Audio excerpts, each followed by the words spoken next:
Bonjour, donc voici le petit texte que je vous propose aujourd'hui. N'hésitez pas à appuyer sur pause le temps de votre méditation et ensuite vous pouvez poursuivre si vous le souhaitez la lecture de la vidéo pour écouter ce que ce texte m'a inspiré à moi.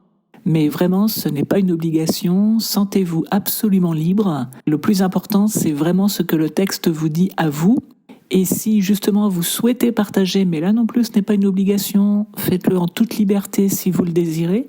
Donc si vous souhaitez partager ce que le texte vous a inspiré, n'hésitez pas à le faire en commentaire. C'est vraiment toujours inspirant de voir à quel point l'Évangile parle à chacun de manière très personnelle. Donc n'hésitez pas. Bonne méditation. Alors il y a plusieurs choses qui m'ont interpellée dans cet extrait d'Évangile. Des choses d'ailleurs auxquelles je n'avais pas pensé les autres fois où j'ai pu méditer ce texte. La première au sujet du jeûne. En fait, le jeûne, pour les disciples de Jean et pour les pharisiens, c'est un précepte. Ils obéissent en jeûnant, ils obéissent à des préceptes. Je suis pas sûre que ça soit la même chose avec Jésus. Quand Jésus dit « Les jours viendront où l'époux leur sera enlevé », donc il parle probablement ici de lui, du moment où il sera arrêté et crucifié. Et alors ils jeûneront en ce jour-là. Et là, je suis pas sûre du tout que Jésus est en train de prescrire un jeûne pour ses disciples le jour de son arrestation et de sa crucifixion et de sa mort.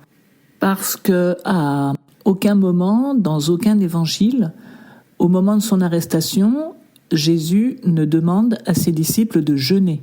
Il leur demande de prier pour ne pas entrer en tentation lorsqu'ils sont à Gethsémani, mais il leur demande pas de jeûner ce jour-là. Et donc peut-être en fait qu'on peut voir ce texte, ce verset différemment, à savoir que de fait, Jésus étant également le pain de vie, lorsque ce pain de vie est enlevé aux disciples, de fait, ils jeûnent. Ils n'ont plus Jésus avec eux qui est leur nourriture spirituelle, qui est leur nourriture tout court, qui leur donne la vie, puisque Jésus est arrêté, crucifié et qu'il meurt. Je sais pas, peut-être que je me trompe, mais en tout cas, moi c'est un peu comme ça que je l'ai vu et je ne pense pas qu'il y ait un précepte donné par Jésus à ce moment-là. Et quand bien même il y aurait ce précepte-là, Jésus le limite au jour où il leur sera enlevé. Il dit bien, et alors ils jeûneront en ce jour-là.